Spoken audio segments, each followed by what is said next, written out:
दोस्तों, जय हिंद, जय भारत। मैं मदन लाल आजाद, संस्थापक संयोजक ठगी पीड़ित जमाकर्ता परिवार। आज दिनांक 17 मार्च 2024 को आपके समक्ष प्रस्तुत हूं राजधानी दिल्ली से एक बड़ी खबर बताने के लिए, और खास तौर से अपने ठगी पीड़ित जमाकर्ता परिवार तपजप के पदाधिकारियों, कार्यकर्ताओं एवं सम्मानित साथियों को नाम एक विशेष संदेश, विशेष बात करने के लिए। आप सब लोग मेरे वीडियो संदेश को पूरा ध्यान से सुन लेंगे। जिन साथियों ने अभी तक हमारे YouTube चैनल को सब्सक्राइब नहीं किया है वो इसे सब्सक्राइब जरूर कर लेंगे, लाइक और कमेंट भी कर देंगे। मैं अपने मार्च के 2 महत्वपूर्ण कार्यक्रमों के विषय में आपको बताऊंगा, जानकारी दूंगा। कैसे देश के 42 करोड़ ठगी पीड़ितों का भुगतान संभव कराना है, उस पर चर्चा करूंगा। संगठन को कैसे तैयार करना है, क्या क्या हमको करना है, उस पर भी विस्तार से चर्चा इस वीडियो संदेश के माध्यम से करूंगा। इसलिए तमाम साथी इसे ध्यान से सुन लेंगे, एक एक शब्द को। तो स्वागत है आप सबका आज के इस खास एपिसोड में। दोस्तों, जैसा कि आपको पता है, मैं बता चुका हूं पहले भी आपको कि भारत सरकार ने देश के करोड़ों ठगी पीड़ितों का भुगतान करने के लिए एक विशेष कोष की स्थापना कर दी है। विशेष प्राधिकरण का, अथॉरिटी का गठन कर दिया है शेरशाही का नाम से, और उसमें एक विशाल धनराशि भी जमा हुई है। और जो पैसा अभी देश के ठगी पीड़ितों का विभिन्न ठग कंपनीज और ठग क्रेडिट कोऑपरेटिव सोसाइटीज में जमा हुआ था, उसमें भी लाखों करोड़ रुपए दोस्तों ईडी ने, सेबी ने, सीआरसी ने और अन्य इन्फोर्समेंट एजेंसीज ने अपने कब्जे में किया हुआ है। ये पैसा भी भुगतान की गारंटी के अधिकार अधिनियम बट्स एक्ट 2019 के अंतर्गत नियुक्त सक्षम, सहायक सक्षम और केंद्रीय प्राधिकरण के पास पहुंचना है। और ये सारा भुगतान आपके आवेदन करने से संभव होगा। जो साथी अब तक आवेदन कर चुके हैं अपने तहसीलदारों के माध्यम से, तहसील स्तर पर जो काउंटर खुले भुगतान आवेदन लेने के लिए, उनके माध्यम से, या जिला अधिकारियों के माध्यम से, या संभागीय आयुक्तों के माध्यम से, या आपने जो स्पीड पोस्ट के द्वारा अपने आवेदन भेजे हैं, यदि उनमें कोई त्रुटि नहीं है तो आपका भुगतान बहुत जल्दी आपको मिल जाएगा। और यदि कोई त्रुटि आपके आवेदन में है तो उन त्रुटियों को जाकर के ठीक करवा लें। जहां भी आपने अपने आवेदन जमा किए हैं वहां पर जाएं, अपने आवेदन पर अपनी प्रोग्रेस रिपोर्ट पूछें, और यदि कोई त्रुटि रह गई है आपके आवेदन में तो उसको करेक्ट करा लें। जिन साथियों ने अभी तक अपने भुगतान के आवेदन बट्स एक्ट अथॉरिटीज के पास जमा नहीं किए हैं वो कर दें। छोटा सा आवेदन होता है दोस्तों। हमारी वेबसाइट तपजप.in से आप ले सकते हैं। हमारी फेसबुक आईडी है मदन लाल आजाद, वहां से ले सकते हैं। गूगल से ले सकते हैं, गूगल पर भी उपलब्ध है। हमारा ट्विटर हैंडल है युगांतर न्यूज, वहां से ले सकते हैं। हमारे किसी कार्यकर्ता या पदाधिकारी से ले सकते हैं। ये फॉर्म निशुल्क होता है, इसको आप कहीं से भी ले लें, इसको भर लें। उसमें सब कुछ लिखा हुआ है, कॉलम बने हुए हैं। आपको अपना नाम भरना है, अपने पिता या पति का नाम भरना है, अपनी एज लिखनी है, अपना कितना इन्वेस्टमेंट है आपका वो लिखना है, किस कंपनी या क्रेडिट कोऑपरेटिव सोसाइटी में है उसका नाम लिखना है, किस डेट में आपने इन्वेस्टमेंट किया था वो डेट लिखनी है, किस डेट में आपको आपका पैसा वापस करने का वायदा किया था कंपनी ने या सोसाइटी ने, वो डेट लिखनी है, यानी मैच्योरिटी डेट। और अगर मैच्योरिटी होने से पहले ही कंपनी या क्रेडिट कोऑपरेटिव सोसाइटी भाग गई है या उसने उसको बैन कर दिया गया है तो आप मैच्योरिटी डेट का इंतजार नहीं करेंगे। आपका जितना जमा धन है उसका 2 से 3 गुना दावा आप अपने सक्षम या सहायक सक्षम अधिकारी के यहाँ कर दें। चूंकि आप आवेदन नहीं करेंगे तो आपका पैसा किसी भी तरह से आपको नहीं मिलेगा। जब आप आवेदन करेंगे, आपके आवेदन के पश्चात उस आपका भुगतान नहीं हुआ है, तभी आपका हाई कोर्ट या सुप्रीम कोर्ट जाने का कोई फायदा आपको मिलेगा। यदि आपने आवेदन नहीं किया है और आप हाई कोर्ट या सुप्रीम कोर्ट जाएंगे या कहीं भी जाएंगे, तो उससे केवल आपका पैसा व्यर्थ होगा, समय व्यर्थ होगा, कोई लाभ नहीं मिलेगा। कोई भी कोर्ट तब तक आपके भुगतान पर कोई सुनवाई नहीं करेगी जब तक आपने अपना आवेदन बर्ड्स एक्ट अथॉरिटीज के समक्ष भुगतान के लिए दायर नहीं किया होगा। इस बात को तमाम साथी, तमाम उन निवेशकों तक पहुंचा दें जिनका कोई भी जमा धन किसी भी कंपनी या क्रेडिट कोऑपरेटिव सोसाइटी में डूबा है या फंसा है। अगर दोस्तों आपने ऐसा नहीं किया, अपना आवेदन बर्ड्स एक्ट अथॉरिटीज के समक्ष दायर नहीं किया, तो आपका भुगतान होना असंभव है, नहीं होगा। इसलिए अगर अपना पैसा वापस पाना चाहते हैं तो अवश्य ही अपने भुगतान का दावा बर्ड्स एक्ट अथॉरिटीज के पास जमा करवा दें, ताकि आप सबका भुगतान भी आपको प्राप्त हो सके। दोस्तों, संपूर्ण देश में आदर्श आचार संहिता चुनाव की वजह से लग चुकी है। वर्ष 2024 का जो आम चुनाव है उसकी अधिसूचना जारी हो चुकी है। 20 मार्च को पहला नोटिफिकेशन इशू हो जाएगा। 7 चरणों में चुनाव होने हैं। इस दौरान यानी 10 जून तक लगभग समझिए, 10 जून को नई सरकार का गठन होगा और नई सरकार का गठन होते ही हमें कुछ प्रपोजल्स सरकार के पास भेजने हैं। इस प्रक्रिया को और तेज करवाना है ताकि जल्दी से जल्दी आप सबका भुगतान हो सके। इसलिए सब साथी 10 जून से पहले पहले अपने आवेदन अवश्य दाखिल कर दें भुगतान के, और साथ साथ हमारे कार्यकर्ताओं के पास जो ये समय है चुनावी आचार संहिता का, यानी कि अब से लेकर के 10 जून तक, इसमें आपको कई महत्वपूर्ण काम करने हैं दोस्तों। सबसे पहला काम तो ये करना है कि अपने संगठन ठगी पीड़ित जमाकर्ता परिवार तपजप की शाखाएं आपको प्रत्येक राज्य में, प्रत्येक जिले में, प्रत्येक तहसील में, प्रत्येक ब्लॉक में स्थापित करनी है, और इन शाखाओं का एक कार्यालय भी अवश्य होना चाहिए तमाम जगहों पर, ताकि इन शाखा कार्यालयों में बैठकर आप अपनी रणनीति बना सकें, योजना बना सकें और भुगतान प्रक्रिया पर निगरानी रख सकें। ये काम तमाम साथी जरूर कर लेंगे। मंडल स्तर पर कोई कार्यालय स्थापित नहीं कर रहे हैं, बल्कि मंडल स्तर के जितने भी पद हैं उन सब को हम अब समाप्त करने जा रहे हैं। 20 मार्च को हमारी केंद्रीय कार्य समिति की बैठक होगी। उसमें कई सारे निर्णय ऐसे लिए जाएंगे जो आपको अप्रिय भी लग सकते हैं, लेकिन वो अप्रिय हैं नहीं। वो देश के 42 करोड़ ठगी पीड़ितों के भुगतान के हित में हैं। हमारे संगठन में जो आपसी झगड़े चलते रहते हैं, उन झगड़ों को खत्म करने के लिए हैं। मैं तो सबसे कहना चाहूँगा कि आप जितने भी कार्यकर्ता अभी तक हमारे संगठन से जुड़े हुए हैं, वो सब जल्दी से जल्दी आपसी मतभेदों को खत्म कर लें, क्योंकि अब मतभेदों का समय नहीं है, अब भुगतान का समय आरंभ हो चुका है। तो अपना पूरा ध्यान उसी पर केंद्रित करें। नहीं कर सकेंगे, ये आपकी गलती होगी, आपकी भूल होगी। हमें जो उचित लगेगा, न्याय हित में लगेगा, हम वो निर्णय लेंगे और आप सबको उस निर्णय को मानना पड़ेगा। नहीं मानोगे तो आप अपने घर खुश रहें, हम अपने घर खुश रहेंगे। संगठन नियमों के अधीन ही चलेगा, चूंकि ये पंजीकृत संगठन है, बाकायदा इसका एक बायलॉज है।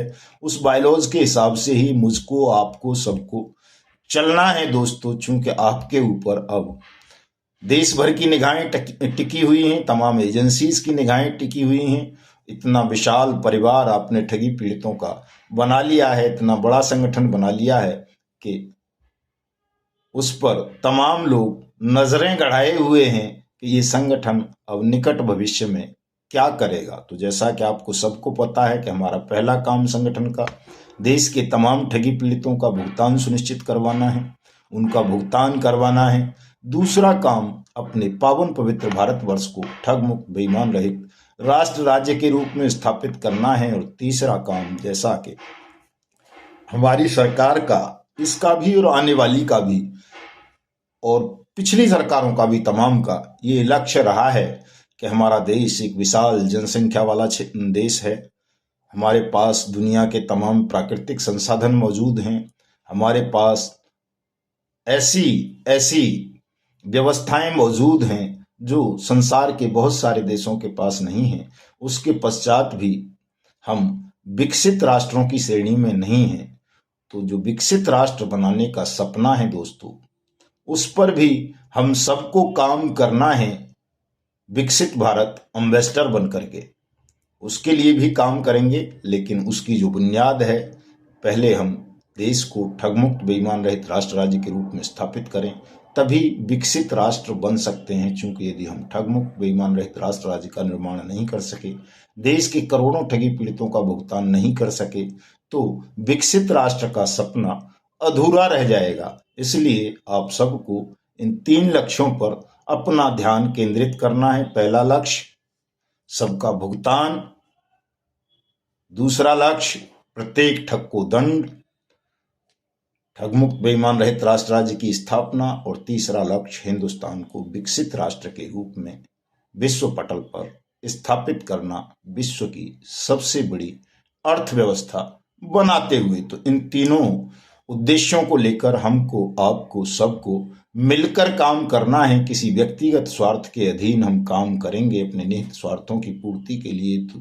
निश्चित रूप से हमारा अपने साथियों से भी मनभेद भी होगा, मतभेद भी होगा, लड़ाई झगड़े भी चलते रहेंगे। और जब हम ईमानदारी से अपने निहित स्वार्थों को मलमूत्र की तरह त्याग कर काम करेंगे, तो किसी भी साथी से हमारा कोई मनभेद या मतभेद नहीं होगा, बल्कि हम सब मिलकर अपना पैसा भी प्राप्त कर लेंगे जो डूब चुका है, अपने देश को ठगमुक्त बेईमान रहित राष्ट्र राज्य के रूप में भी स्थापित कर लेंगे, और दुनिया की सबसे बड़ी अर्थव्यवस्था बनाते हुए विकसित राष्ट्र का स्वप्न भी बहुत जल्दी पूरा कर लेंगे। और जैसा कि मैं कहता रहा हूं कि 2025 में हिंदुस्तान इतना मजबूत राष्ट्र बन जाएगा कि अगर कोई ठग किसी टैक्स हेवन देश में भी जाकर के छुप जाएगा, तो हम उसे वहां से बलपूर्वक घसीटते हुए ला करके हिंदुस्तान की जेलों के सींखों में कैद कर देंगे। किसी भी व्यक्ति का एक नया पैसा नहीं डूबने देंगे, किसी भी एक ठग को खुली हवा में सांस नहीं लेने देंगे।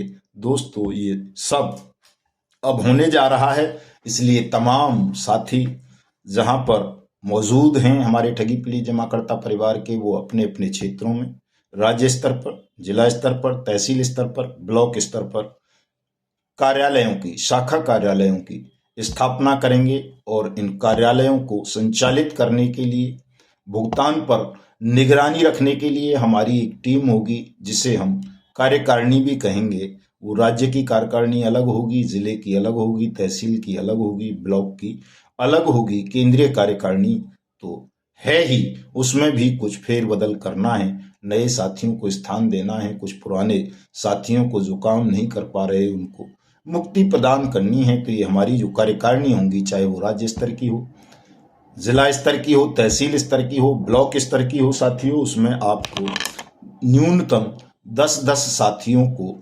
रखना है। इन 10 साथियों में से एक अध्यक्ष होगा, 2 उपाध्यक्ष होंगे, 2 महासचिव होंगे, 2 सचिव होंगे, 1 कोषाध्यक्ष होगा, और 2 साथी मीडिया प्रभारी होंगे। और ये सभी 10 साथी, चाहे वो ब्लॉक लेवल वाले हों, तहसील लेवल वाले हों, जिला लेवल वाले हों, राज्य स्तर वाले हों, सबको हमारे YouTube चैनल्स को सब्सक्राइब करना है। और ये जो मीडिया प्रभारी होंगे, इनको हमारे चैनलों का रिपोर्टिंग का काम भी करना होगा। इनको रिपोर्टिंग करने के लिए भी ID कार्ड और ID उपलब्ध करवाई जाएंगी। तो जो साथी इन तमाम कामों के लिए इच्छुक हों, और ये स्वयं सेवा का काम है, ये भी ध्यान रखना, ये कोई लाभ के पद नहीं है। कोई लाभ आपको हो गया तो ये ईश्वरीय कृपा होगी, आपकी मेहनत का परिणाम होगा। अगर कोई लाभ नहीं होता है तो इसे लेकर के आपको व्यथित होने की आवश्यकता भी नहीं है, क्योंकि ये स्वयं सेवा है, स्वैच्छिक सेवा है, वॉलेंटियरशिप है। आपको घर फूंक तमाशा देखने के लिए तैयार हो जाना चाहिए। और जब आप ऐसा संकल्प लेकर मैदान में उतरेंगे घर फूंक तमाशा देखने का, तो निश्चित रूप से आपका घर नहीं फूकेगा, बल्कि आपको दुनिया के तमाम सुख संसाधन उपलब्ध होंगे। आप ठगों पर विजय प्राप्त करेंगे और देश के विकास में एक बड़ा महत्वपूर्ण योगदान आप सब दे सकेंगे और विकसित राष्ट्र बन जाएगा। तो जाहिर सी बात है, विकसित राष्ट्रों में कोई भूखा नहीं रहता है, कोई बेरोजगार नहीं रहता है, कोई गरीब नहीं रहता है, कोई बेघर नहीं रहता है, कोई ऐसे रोग से भी ग्रसित नहीं रहता जिसका उपचार संभव ना हो। विकसित राष्ट्रों में ये चीजें प्रत्येक नागरिक को सर्वसुलभ होती हैं, जैसे मकान हो गया, भोजन हो गया, वस्त्र हो गए, शिक्षा हो गई, इलाज हो गया, और ये दूध, पानी, बिजली जैसी सुख सुविधाएं हो गई, ट्रांसपोर्ट हो गया।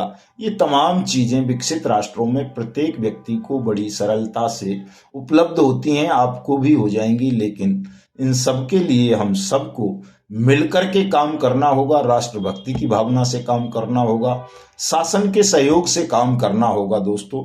और अगर कहीं शासन कोई नाजायज काम करेगा, आपकी भावनाओं के विपरीत जाएगा, आपके अधिकारों का अतिक्रमण करेगा, तो वहां आपको आंदोलन भी करना है। मैं कभी ये नहीं कहता कि आप न्याय के लिए आवाज ना उठाएं, न्याय के लिए आवाज तो उठाते रहना है, आंदोलनात्मक भी, संगठनात्मक भी, रचनात्मक भी, और साथ साथ वैधानिक भी।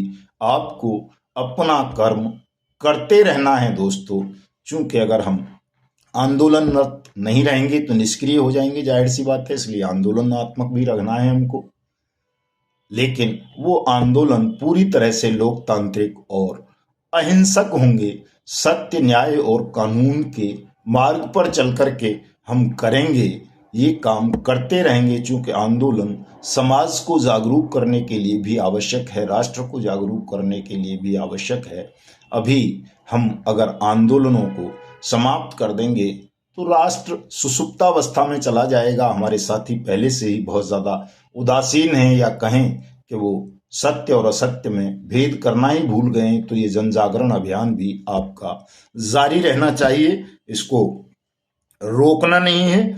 ठगी पीढ़ी जमाकर्ता परिवार तपजप के लिए विशेष सदस्यता अभियान चलाना है, चूंकि हमें पूरे देश भर में ब्लॉक, तहसील, जिला और राज्य स्तर पर कार्यकर्ताओं की आवश्यकता है, साथियों की आवश्यकता है, कार्यालयों की आवश्यकता है इस पूरी प्रक्रिया को, इन तमाम कामों को करने के लिए। इसलिए सदस्यता अभियान चलाएं, भले ही कोई 1 रुपया देकर के सदस्य बने, उसको बनाएं। चूंकि हमारे संगठन में कई प्रकार की सदस्यता बताई गई हैं, बनाई गई हैं बायलॉज के हिसाब से।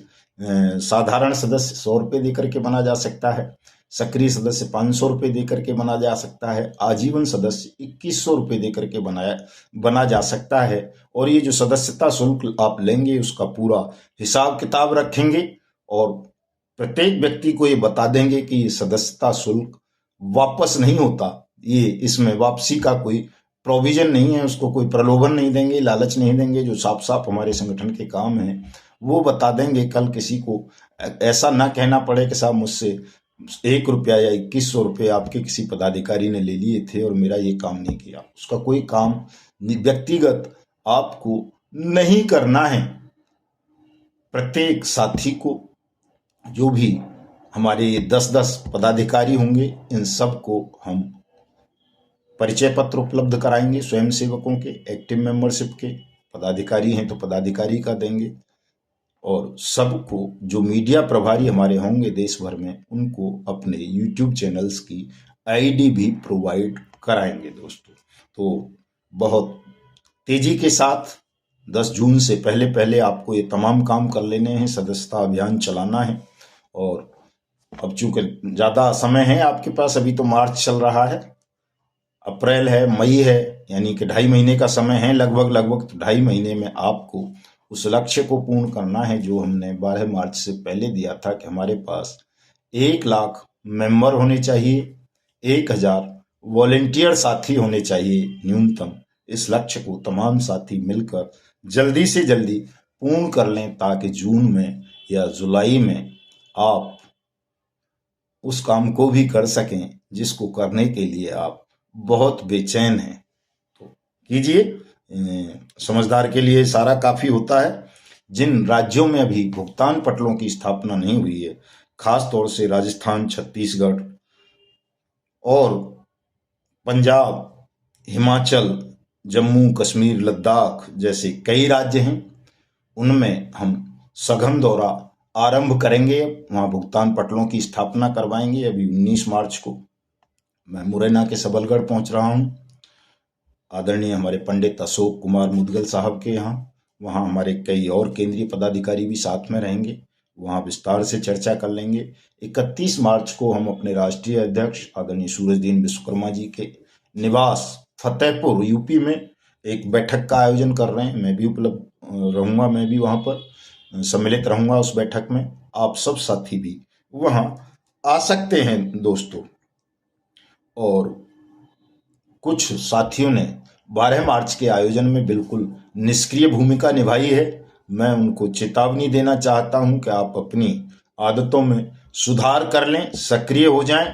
अगर आप सक्रिय नहीं रहेंगे, अपनी आदतों को नहीं सुधारेंगे, तो निश्चित रूप से 21 मार्च को मैं आप सबको पदमुक्त कर दूंगा और कोई भी किसी पर दया भाव नहीं दिखाऊंगा, क्योंकि आप लोगों ने बड़ी गड़बड़ें की हैं। कई प्रदेश अध्यक्षों ने ऐसा किया है, उनको हटाएंगे। कई जिला अध्यक्षों ने भी गड़बड़ें की हैं, उनको हटाएंगे। और भी जो जो पदाधिकारी हैं जिन्होंने भी अनुशासनहीनता की है, गड़बड़ की है, उन सबको संगठन से हटा दिया जाएगा। अगर आपको काम करना है तो ईमानदार रहना पड़ेगा, सक्रिय रहना पड़ेगा, अनुशासित रहना पड़ेगा, संयम के साथ रहना पड़ेगा। अगर आप ये नहीं कर सकोगे तो आप हमारी तरफ से स्वतंत्र हैं, स्वतः ही संगठन छोड़ दें, ताकि नए साथियों को अवसर दिया जा सके। साथियों, साउथ में हम कर्नाटक में हैं, तेलंगाना में है हमारा संगठन। कर्नाटक संगठन हमारा बहुत अच्छा काम कर रहा है। तेलंगाना में अभी नया संगठन है तो उतनी तेजी से काम नहीं कर रहा, लेकिन तेलंगाना में संगठन को और ज्यादा बड़ा करना है। तमिलनाडु और आंध्र प्रदेश में हम बिल्कुल नहीं हैं, वहां पर संगठन तैयार करना है। गुजरात में भी संगठन कमजोर है, वहां मजबूत संगठन तैयार करना है, क्योंकि गुजरात भी मुझे आना है। महाराष्ट्र में हमारे साथी जबरदस्त ढंग से काम कर रहे हैं, लेकिन वहां और ज्यादा तेजी लाने की आवश्यकता है। और जैसे बिहार में, झारखंड में, पंजाब में, हिमाचल में, जम्मू में, कश्मीर में, लद्दाख में, असम में, पूर्वोत्तर में, गोवा में हमारे पास संगठन अभी नहीं है। वहां संगठन को तैयार करना है। प्रदेश और राज्य, जिला, तहसील और ब्लॉक स्तर पर वहां टीमें गठित करनी है, कार्यालय स्थापित करने हैं। साथियों, साथ साथ मैं आपको एक बात और विशेष रूप से राजस्थान और छत्तीसगढ़ जैसे राज्यों के विषय में कहना चाहता हूं। पंजाब और हिमाचल भी उसी श्रेणी में आते हैं, असम भी उसी श्रेणी में है, गोवा भी उसी श्रेणी में है। यहां अभी तक विधिवत भुगतान पटलों की स्थापना नहीं हुई है। तो इन राज्यों के तमाम साथी, मैं एक लेटर कल बना करके डालूंगा अपने अपने राज्यों के मुख्यमंत्रियों को या गवर्नर्स को या लेफ्टिनेंट गवर्नर्स, उपराज्यपालों को उस पत्र को भेजेंगे, क्योंकि सेंट्रल बर्ड्स एक्ट अथॉरिटी के आदेश आ चुके हैं। मैं उसकी कॉपी निकलवा करके आपको दे दूंगा। वो कॉपी साथ में लगानी है, एक्ट की कॉपी साथ लगानी है, और अपने अपने राज्यों की सरकार से या शासन से आपको अपने राज्य में जिला स्तर और तहसील स्तर पर भुगतान पटल स्थापित करने की मांग करनी है। उन पत्रों की एक प्रति आप मुझे भी बाई डाक भेजेंगे और एक प्रति देश के प्रधानमंत्री जी को भी भेजेंगे। ये 3 पत्र आपको भेजने हैं। जो पत्र मेरे पास आपके आएंगे बाई डाक, उनको मैं अपना डीओ लेटर लगाकर यहां से स्टेट अथॉरिटीज और सेंट्रल अथॉरिटीज को भी भेजूंगा, ताकि आपके क्षेत्र में भी भुगतान पटलों की स्थापना हो सके, आप सबका भुगतान हो सके। दोस्तों, तो मिलते हैं परसों सबलगढ़ मुरैना मध्य प्रदेश में। जो साथी आना चाहें आ सकते हैं, सभी के साथ चर्चा हो जाएगी, मुलाकात हो जाएगी। और 31 मार्च को फतेहपुर में मिलते हैं और उसके तुरंत बाद राजस्थान और पंजाब हिमाचल का दौरा हमारा आरंभ हो जाएगा, ताकि इन राज्यों के साथियों की पीड़ा को भी खत्म किया जा सके। जय हिंद, जय भारत साथियों।